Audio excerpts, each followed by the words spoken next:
हे winners, आंशिक उपवास, अल्पव्रत या इंटरमिटेंट फास्टिंग ये लाइफ को ब्यूटीफुल, स्वस्थ और लंबा करने की एक बहुत ही खूबसूरत हैबिट है।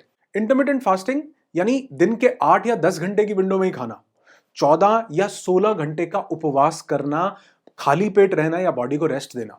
और ऐसा कई इंडियन एंशिएंट टेक्स्ट में भी देखा गया कि सूर्यास्त के बाद बिल्कुल भी नहीं खाने की सलाह दी जाती है और सूर्य जब उदय होकर के ऊपर आ जाए तभी खाना खाने को कहा जाता है। अब रोज ये 16 घंटे का उपवास करना क्यों है, ये वीडियो देखना क्यों है? अब अगर आप निरोगी, स्वस्थ और हेल्दी रहना चाहते हो, हीलिंग के प्रोसेस को बॉडी में एक्टिवेट करना चाहते हो, टॉक्सिन्स को शरीर से बाहर निकाल के बॉडी को स्वस्थ करना चाहते हो, पेट में हमारा जो खाना जाता है वो सड़े नहीं बल्कि पचे, तो आपको इसको जरूर ट्राई करना चाहिए।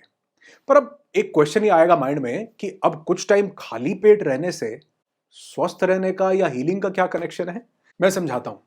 देखो, यूनिवर्सल इंटेलिजेंस ने हमें हेल्दी रहने की या होम्योस्टेसिस और हीलिंग की स्टेट हमारी बॉडी और माइंड को ही दी है। इसलिए जब कभी हमें फ्रैक्चर होता है, हड्डी टूटती है, तो उसको बांध के रखने से वो अपने आप जुड़ती है बॉडी की इनर हीलिंग पावर से और न्यूट्रिशन से। लेकिन बॉडी उस पावर को मैक्सिमम तब यूज कर पाती है जब वो रेस्ट मोड में होती है या रिलैक्स मोड में होती है। और जब हम खाना खाते हैं तो हमारी पूरी बॉडी की पहली प्रायोरिटी हो जाती है यंग रहना या हीलिंग नहीं, बल्कि जो खाना खाया है उस खाने को मेटाबोलाइज करके अपने लिए एनर्जी बनाना और जो बच जाए कैलोरीज उनको स्टोर करना। और जब भी हम खाना खाते हैं तो हर एक फूड को डाइजेस्ट होने में 1 से 12 घंटे तक का समय लगता है, depending upon the food you are eating, क्या खा रहे हो उसके हिसाब से। अब हम खा रहे हैं हर 2 से 3 घंटे के बाद, तो पहला अभी डाइजेस्ट हुआ नहीं था कि हमने ऊपर से और डाल दिया और बॉडी को ठूस दिया। वो बॉडी जिसको रिपेयर करना था, हीलिंग करनी थी, सेल्स को हेल्दी बनाना था, टॉक्सिन्स को खाना था, वो बॉडी तो लगातार सिर्फ खाना पचाने में ही लगी हुई है। क्योंकि खाना अंदर जाने से ऑर्गन्स जो लगातार काम करते हैं, पैनक्रियाज इंसुलिन बना रही है, कार्ब्स और शुगर को ग्लूकोज में, ग्लाइकोजन में कन्वर्ट करना है, गट माइक्रोबायोटा जो है उसको गट बैक्टीरियाज प्रोड्यूस करने हैं, हेल्दी माइक्रोब्स बनाने हैं, फैट्स को फैटी एसिड्स में कन्वर्ट करना है, प्रोटीन से अमाइनो एसिड्स बनाने हैं, स्टमक में हाइड्रोक्लोरिक एसिड रिलीज करना है, लिवर को बाइल जूस प्रोड्यूस करना है। सब बिजी हैं, सब। ना गट रिलैक्स है, ना पैनक्रियाज, ना लिवर, ना ही एसोफेगस और ना ही इंटेस्टाइन, ना ही पूरा डाइजेस्टिव ट्रैक। और हम कहते हैं यार बड़ा थका थका सा महसूस होता है सारा दिन, एनर्जी बड़ी लो लगती है, कई बार जल्दी एजिंग हो रही है, स्किन खराब हो रही है, बीमारियां पीछा नहीं छोड़ रही हैं। कैसे होगा? बॉडी का पूरा मैकेनिज्म तो डाइजेशन में लगा हुआ है, जो कि मैंने द साइंस ऑफ ऑटोफेजी वाले वीडियो में आपको पूरा साइंटिफिकली बताया था। वो लकड़हारे की स्टोरी आपने जरूर सुनी होगी, वो वुड कटर जो ज्यादा पेड़ काट पाता था, जो कुछ देर के बाद रेस्ट करता था और अपनी कुल्हाड़ी को, अपनी एक्स को तेज करता था, बजाय कि उस दूसरे लकड़हारे के जो बिना रेस्ट किए दिन रात लगा रहता था और वो कम काम कर पाता था, बीमार पड़ता था। तो जब हम फास्टिंग, व्रत, रोजा या उपवास करते हैं तो हम अपने पूरे डाइजेस्टिव ट्रैक्ट, गैस्ट्रोइंटेस्टाइनल सिस्टम को रेस्ट देते हैं ताकि बॉडी डाइजेशन को छोड़ के अगले स्टेप पर जा सके, जैसे टॉक्सिन्स को ईट करना, सेल्स को रिजुविनेट करना, हीलिंग मैकेनिज्म को एक्टिवेट करना। तो अब सवाल आता है कि इसको ठीक कैसे करना है? अपनी प्राण शक्ति को बढ़ाने के लिए आपको खाना एक नियमित समय में लेना है, जिसको मॉडर्न एरा में कहते हैं इंटरमिटेंट फास्टिंग, जिसके मेनली 3 पैटर्न्स हैं जो आप अपनी कन्वीनियंस के हिसाब से चूज कर सकते हो इन सब बेनिफिट्स के लिए। सबसे पहले वो कहते हैं 16:8 फास्टिंग, जिसमें हम खाने के समय को नियमित करते हैं, जिसमें 16 घंटे का उपवास रखते हैं और 8 घंटे नॉर्मल खाना खा सकते हैं। दूसरा है 5:2, जिसमें 5 दिन नॉर्मल खाना और वीक में कोई भी 2 दिन पूरा व्रत रख सकते हो, या फलाहार यानी 2 दिन ओनली फ्रूट्स ले सकते हो, या 400-500 कैलोरीज ही खाओ। अल्प आहार लेना यानी आंशिक उपवास, जो कि वो 2 दिन है वो नॉन कंसेक्यूटिव होने चाहिए, यानी एक साथ नहीं होने चाहिए। और तीसरा है ऑल्टरनेट डे फास्टिंग, यानी एक दिन छोड़ के फास्टिंग करना, व्रत करना। और हम बात करेंगे इंटरमिटेंट फास्टिंग की, यानी 8 घंटे के पीरियड में ही खाना खाना, बाकी टाइम बॉडी को रेस्ट देना या फास्टिंग करना, इसके बारे में। और इससे मिलने वाले साइंटिफिक बेनिफिट्स को जानकर आप इतने ज्यादा हैरान हो जाओगे कि आप आज से ही इसको करना शुरू कर दोगे। जिसमें सबसे पहला बेनिफिट यह है कि इससे, इंटरमिटेंट फास्टिंग से, आपका फैट लॉस होगा और एनर्जी बढ़ेगी। अब देखो, हमारी बॉडी खाने से मिलने वाली कैलोरीज से चलती है और जो बची हुई कैलोरीज होती हैं उनको स्टोर कर लेती है वो फैट के रूप में। तो जब खाना नहीं मिल रहा होता तो बॉडी उन स्टोर्ड कैलोरीज को बर्न करने लगती है एनर्जी के लिए और हर एक मेटाबॉलिक प्रोसेस के लिए, जिससे फैट लॉस होता है। लेकिन वहीं अगर आपकी रिक्वायरमेंट है मान लो 1500 कैलोरीज और आप 8 घंटे की विंडो में 2000 कैलोरीज लेते हो, बॉडी ऑटोफेजी के मोड में कभी भी नहीं जा पाएगी क्योंकि उसके पास इनफ फूड है काम पे लगे रहने के लिए सारा दिन। तो आपको इंटरमिटेंट फास्टिंग के साथ साथ कैलोरी डेफिसिट भी करना है, यानी जितनी रिक्वायरमेंट है उससे कुछ कम कैलोरीज लेना, या एक्स्ट्रा कैलोरीज अगर ले ली तो उनको बर्न करना। जैसे अगर आप 1500 कैलोरीज या जितनी आपकी बॉडी को जरूरत है उतनी कैलोरीज लेते हो और 200 300 400 500 कैलोरीज किसी भी फिजिकल एक्टिविटी में बर्न करते हो, तो इससे बॉडी के पास जरूरत से कम कैलोरीज होंगी, तब बॉडी स्टोर्ड फैट को यूज करेगी और फैट लॉस बहुत ज्यादा इजी हो जाएगा। तो आपका एक क्वेश्चन यहां पे आ सकता है कि कैसे पता चले कि बॉडी को कितनी कैलोरीज की रिक्वायरमेंट है। ये आप अपना बीएमआई कैलकुलेट करके जान सकते हो, जिसके लिए आपको ना बहुत सारी एप्स मिल जाएंगी प्ले स्टोर पे, या सिंपली आप गूगल पे सर्च करोगे तो आपको वहां पे भी ये चीज मिल जाएगी। अगर आप लिखोगे कैलोरी ट्रैकिंग ऐप या कैलोरी ट्रैकिंग वेबसाइट, जिसमें आप अपनी हाइट वेट और एज को डाल के बीएमआई कैलकुलेट करते हो और डेली फूड को लॉग करके कंज्यूम्ड कैलोरीज को इजीली काउंट कर सकते हो। तो इंटरमिटेंट फास्टिंग बहुत ज्यादा हेल्प करती है फैट लॉस में। दूसरा बेनिफिट ये होता है कि आपके ब्लड शुगर लेवल्स जो हैं वो कंट्रोल में रहेंगे। पता है आज हर थर्ड पर्सन प्री डायबिटिक है, मतलब डायबिटीज हुई नहीं है पर अपने खान पान और लाइफस्टाइल के कारण होने के कगार पर है। होता क्या है, प्री डायबिटिक सिचुएशन में शुगर तो नॉर्मल होती है पर इंसुलिन लेवल्स बड़े होते हैं, जो कि बॉडी में कई नेगेटिव इफेक्ट्स डाल रहे होते हैं। जब भी हम खाना खाते हैं तो बॉडी में कार्ब्स और शुगर जाने से इंसुलिन स्पाइक होता है एकदम से, और ये अगर लगातार होता रहता है तो इसी को प्री डायबिटिक सिचुएशन कहते हैं। और जब हम इंटरमिटेंट फास्टिंग करते हैं तो इंसुलिन रेजिस्टेंस कम होता है और इंसुलिन की सेंसिटिविटी बढ़ती है और शरीर इंसुलिन को ज्यादा इफेक्टिवली यूज करता है, जिससे टाइप 2 डायबिटीज का रिस्क काफी हद तक रिड्यूस होने लगता है। लेकिन अगर आपको ऑलरेडी डायबिटीज है और हाइपोग्लाइसेमिया होने की कंडीशन है तो किसी भी चेंज से पहले अपने डॉक्टर से एडवाइस जरूर लेनी चाहिए। लेकिन हाँ, अगर आपको डायबिटीज नहीं है तो ये जरूर सोचना कि आज जो हमारे खाने पीने का लाइफस्टाइल है उसके कारण हम सब लोग प्री डायबिटिक कंडीशन में कहीं ना कहीं खड़े हैं। तो ये फास्टिंग जो है बहुत ज्यादा हमारी हेल्प कर सकती है इस डायबिटीज से बचने के लिए। अच्छा देखो, अब इससे एक और बहुत बड़ा हेल्थ बेनिफिट होता है कि हमारी हार्ट हेल्थ बेटर होती है। हार्ट हेल्थ को बेटर करने के लिए अगर हमारी लिपिड प्रोफाइल बेटर हुई ना तो हार्ट हमेशा स्वस्थ बना रहता है। अब इसमें क्या होता है, प्राइमरी लिपिड प्रोफाइल में आते हैं कोलेस्ट्रॉल और ट्राइग्लिसराइड्स। जब एलडीएल यानी बैड कोलेस्ट्रॉल बढ़ने लगता है तो वो आर्टरीज में प्लाक बिल्डअप करता है। और जब हम रिक्वायर्ड कैलोरीज से कम लेते हैं और इंटरमिटेंट फास्टिंग करते हैं तो एलडीएल यानी बैड कोलेस्ट्रॉल रिड्यूस होता है और एचडीएल यानी कि high density lipoprotein good cholesterol जो है वो बढ़ने लगता है। तो अगर हम फैट ज्यादा खाते हैं, तला मला लेते हैं या खाना खाने के प्रोसेस को आराम नहीं देते हैं, तो जो कैलोरीज हमारी डाइजेस्ट हो गई उसके बाद जो हमें अभी नहीं चाहिए, फालतू है हमारी बॉडी के लिए, बॉडी उन कैलोरीज को ट्राइग्लिसराइड्स में कन्वर्ट करके फैट सेल्स में स्टोर करने लगती है और ये ट्राइग्लिसराइड ब्लड में कहीं ना कहीं डिपॉजिट हो जाता है क्योंकि बॉडी उसको ठीक से मेटाबोलाइज नहीं कर पाई या हमने ज्यादा फैट खाया, ज्यादा तला मला खाया।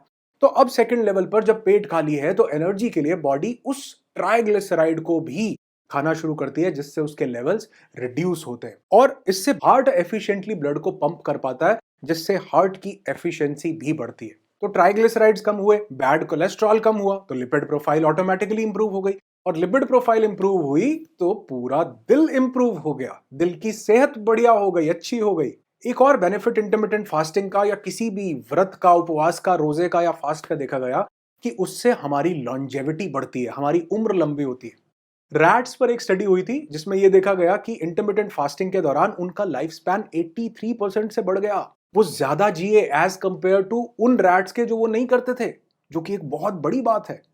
तो इंटरमिटेंट फास्टिंग एंटी एजिंग है, लॉन्जेविटी भी देता है। क्यों देता है? क्योंकि इंटरमिटेंट फास्टिंग सेल्यूलर ऑटोफेजी के फर्स्ट एंड सेकंड फेज को एक्टिवेट कर सकता है, जिसमें इंटेस्टाइन्स में बचा हुआ खाना डाइजेस्ट होता है और फिर बॉडी नए सेल्स बनाने के लिए डैमेज सेल्स को क्लीन आउट करती है। बॉडी पे जो ऑक्सीडेटिव स्ट्रेस का या इन्फ्लेमेशन का नेगेटिव इफेक्ट है वो भी कम होता है। और हाँ, इंटरमिटेंट फास्टिंग के दौरान बॉडी को ज्यादा टाइम मिलता है खाने को डाइजेस्ट करने में। जितना ज्यादा टाइम मिलेगा उतना ज्यादा उसके न्यूट्रिएंट्स को भी बॉडी एब्जॉर्ब कर पाएगी, जिससे न सिर्फ स्किन यंग होती है बल्कि सेल्यूलर फंक्शंस और लॉन्जेविटी बढ़ती है, उम्र बढ़ती है। इंटरमिटेंट फास्टिंग कैंसर के रिस्क को भी रिड्यूस कर सकती है क्योंकि जैसे मैंने अभी बताया कि ये हमारे ऑक्सीडेटिव स्ट्रेस के कारण जो इन्फ्लेमेशन पैदा होता है उसको रिड्यूस करती है, जो कि एक बहुत बड़ा कारण होता है बहुत से कैंसर्स का। दूसरा, ये ऑटोफेजी के प्रोसेस को एक्टिवेट करती है, जिसके एक्टिवेट होने के कारण टॉक्सिन्स और जो डेड सेल्स हैं उनके पार्टिकल्स को फ्लश आउट करने में बहुत आसानी मिलती है हमारी बॉडी को। और हाँ, सबसे जरूरी चीज कि इंटरमिटेंट फास्टिंग हमारी मेंटल हेल्थ के लिए काफी ज्यादा बेनिफिशियल होती है, दिमाग के लिए बहुत अच्छी होती है। और आज मॉडर्न साइंस ऐसा मानती है कि इंटरमिटेंट फास्टिंग से हमारी बॉडी एक हार्मोन को प्रोड्यूस करती है, जिसको कहते हैं BDNF, ब्रेन डिराइव्ड न्यूरोट्रॉपिकल फैक्टर। अगर ये कम हो जाए ना, तो इसकी डेफिशिएंसी से हमें डिप्रेशन और एंजाइटी तक हो जाता है। और आज मॉडर्न साइंस ऐसा मानती है कि अगर आप इंटरमिटेंट फास्टिंग करते हैं तो BDNF के लेवल्स ऑप्टिमम होते हैं, और डिप्रेशन होने के चांसेस को ये काफी हद तक कम कर देता है। और BDNF के लेवल्स अगर ऑप्टिमम रहे, सही रहे, तो ये न्यूरो प्रोटेक्टिव इफेक्ट्स देता है हमारे ब्रेन को, जिससे न्यूरो डीजेनरेटिव डिजीज के चांसेस बहुत कम हो जाते हैं, जिससे न्यूरॉन्स जल्दी डीजेनरेट होने लगते हैं इस डिजीज में, जैसे अल्जाइमर हो गया, पार्किंसंस हो गया, डिमेंशिया हो गया। तो जो इंटरमिटेंट फास्टिंग है ये हमारी ब्रेन हेल्थ को ऑप्टिमम रखता है। अब सबसे जरूरी सवाल आएगा कि इसको करने का सही तरीका क्या है। सही तरीका तो यह है कि अगर आप शुरू कर रहे हैं और आपको खाने की बहुत ज्यादा आदत है, तो कोशिश कीजिए कि आप 12 घंटे से शुरू कीजिए, और धीरे धीरे 12 के बाद 13, 13 से 14, 14 से 15 और 15 से 16 घंटे तक इसको लेकर के जाइए। यानी कि अगर रात को आपने 9 बजे अपना खाना खाया, तो कोशिश कीजिए कि वो रात की मंचिंग कोई भी नहीं करें और सुबह 9 बजे से पहले कुछ भी नहीं खाएं। फिर इसको 14 आवर्स तक लेकर के जाइए, यानी 7 बजे अपना खाना खा लीजिए और अपना ब्रेकफास्ट 9 बजे कीजिए, और धीरे धीरे आप इसको 16 आवर्स तक लेकर के जा सकते हैं। यानी कि आपने अगर 7 बजे अपना खाना खा लिया, तो 11 बजे आपको पहली हैवी मील लेनी है। और यकीन मानना, हमारी आधी दिक्कतें, हेल्थ चैलेंजेस तो सिर्फ एक ही कारण है कि हम सूर्यास्त के बाद खाना खा रहे हैं। तो अगर हम रात को सूर्यास्त के बाद खाते हैं तो वो खाना पचता नहीं है बल्कि सड़ता है। तो अगर हम सूर्यास्त के समय तक अगर हम खाना खा लेते हैं, तो उसके बाद, और वो भी हल्का खाना खाते हैं, तो बहुत ज्यादा चांसेस होते हैं कि वो टाइमली डाइजेस्ट हो जाएगा। और आपने हल्का खाया तो 3, 4, 5, 6 घंटे में वो डाइजेस्ट होने के बाद बॉडी फिर उस ऑटोफेजी के फर्स्ट फेज में जाएगी, ग्लाइकोजन को खाएगी, फिर फैट्स को खाएगी, और सुबह तक आप देखेंगे कि बॉडी से बहुत सारे टॉक्सिन्स फ्लश आउट भी होंगे। तो धीरे धीरे सही तरीका है कि 12 घंटे से स्टार्ट कीजिए और धीरे धीरे इसको 16 आवर्स तक लेकर के जाना है। पर हाँ, यहाँ एक चीज जरूर ध्यान देनी है कि जो 8 आवर्स की विंडो है, कई बार हमें लगता है कि हम 16 घंटे इंटरमिटेंट या 14 या 12 जो भी आप कर रहे हो इंटरमिटेंट फास्टिंग कर रहे हैं, तो दिन में हम कुछ भी खा सकते हैं। नहीं, अगर आपकी बॉडी की रिक्वायरमेंट 1500 कैलोरीज है और आपने 3000 कैलोरीज ले ली, तो इसका मतलब कि आपने ओवरलोड कर लिया है और वो खाना कभी भी पचेगा नहीं। इसलिए मैं अक्सर लोगों को सलाह देता हूं कि जितनी बॉडी को जरूरत है उतनी कैलोरीज लीजिए। इसको कैसे कैलकुलेट करना है मैंने आपको बता दिया, सर्च करेंगे आप गूगल पे मिल जाएगा, या प्ले स्टोर से ऐप्स डाउनलोड कर सकते हैं। दूसरा, आप इसके साथ कुछ एक्सरसाइजेस, कुछ सेडेंट्री लाइफस्टाइल को छोड़ करके कुछ फिजिकल एक्टिविटी जरूर कीजिए। और अगर आप शुरुआत कर रहे हैं तो walking is the best exercise, जहां आप दिन में हल्का फुल्का ब्रिस्क वॉक करके, जहां मैंने इस वीडियो में बताया था हजारों लाखों लोगों ने इस वीडियो से बेनिफिट लिया है, आप भी जरूर लीजिएगा। अब इंटरमिटेंट फास्टिंग के दौरान बहुत से लोग, या किसी भी व्रत के दौरान बहुत से लोग कुछ गलतियां कर देते हैं, वो आप नहीं कीजिएगा, इसलिए बता रहा हूं, ध्यान से सुनना।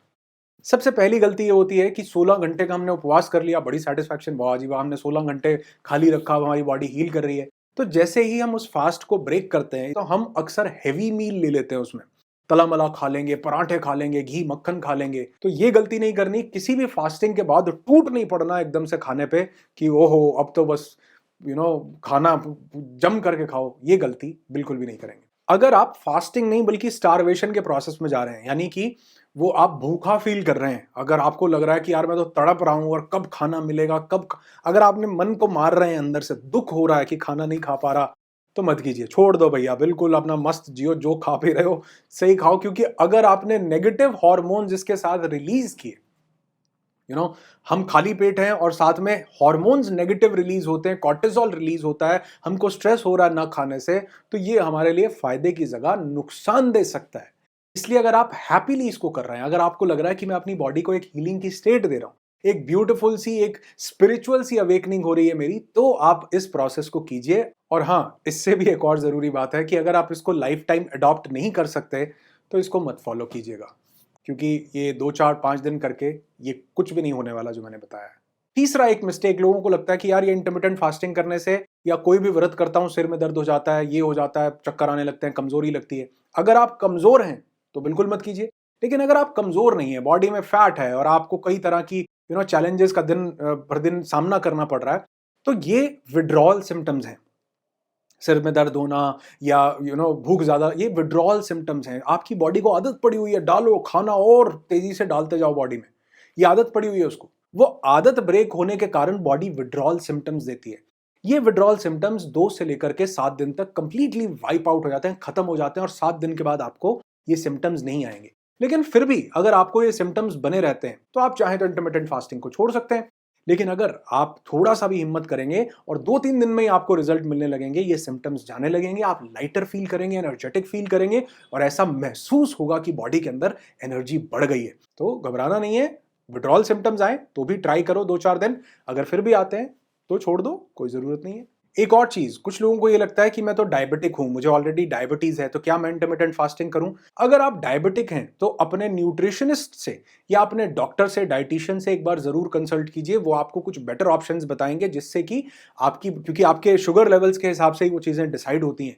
तो अगर आप डायबिटिक हैं तो इंटरमिटेंट फास्टिंग को एकदम से शुरू नहीं करेंगे। और जिन लोगों को भी एसिडिटी हो जाती है, गैस बन जाती है, एसिड बन जाता है पेट में, अगर वो थोड़ी देर भी खाली पेट रहते हैं, तो वो अपने आप को फाइबर थोड़ा सा ज्यादा दें और अपनी डाइट में प्रोटीन को ऐड करें। प्रोटीन को ऐड करने से क्या होता है, वो थोड़ा धीरे धीरे डाइजेस्ट होता है।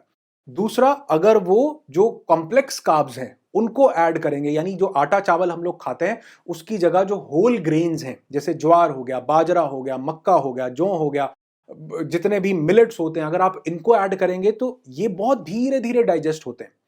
बाकी जो एकदम से जो सिंपल कार्ब्स हैं वो सिंपल है, एकदम से डाइजेस्ट हो गए। एकदम से इंसुलिन स्पाइक हुआ और फिर पेट खाली हो गया, क्योंकि उसको डाइजेस्ट कर लिया बॉडी ने, उसको शुगर में कन्वर्ट कर लिया, ग्लाइकोजन में कन्वर्ट कर लिया। तो कॉम्प्लेक्स कार्ब्स अगर आप लेते हैं दिन में एक मील भी, तो ये बहुत धीरे धीरे डाइजेस्ट होगा बॉडी में, जिससे वो जो हाइड्रोक्लोरिक एसिड उसको पचाने के लिए रिलीज हो रहा है वो यूटिलाइज होता रहेगा और एसिडिटी नहीं होगी। कोशिश कीजिए इसके साथ दिन में 1 या 2 टाइम पर फ्रूट कोई जरूर लीजिए, उससे भी आपको काफी मदद मिलेगी। अब हाँ, लास्ट में किसको ये नहीं करना है, बिल्कुल भी नहीं करना है, प्रेग्नेंट लेडीज जो हैं उनको नहीं करना, क्योंकि उनको ज्यादा न्यूट्रिशन की जरूरत है, भूखा नहीं रहना। जो ब्रेस्ट फीडिंग मदर्स हैं उनको भी इंटरमिटेंट फास्टिंग या कोई भी फास्टिंग नहीं करनी। और जो अंडरवेट लोग हैं, जो कमजोर हैं ऑलरेडी, या वीकनेस बहुत ज्यादा है, वेट गेन करना चाहते हैं, उनको भी इंटरमिटेंट फास्टिंग की सलाह नहीं दी जाती है। और हाँ, उम्मीद करता हूं कि इस वीडियो से भी मदद मिली होगी। अगर इतनी सी भी मिली है तो आप इस इंटरमिटेंट फास्टिंग को जरूर ट्राई कीजिएगा, और इस वीडियो को बहुत सारे लोगों के साथ शेयर करो, व्हाट्सएप पर भेजो, फेसबुक पर शेयर करो, ताकि लोग जागरूक हो सकें कि वाकई हम सिर्फ यहां अपनी जीभ के स्वाद के लिए नहीं आए थे।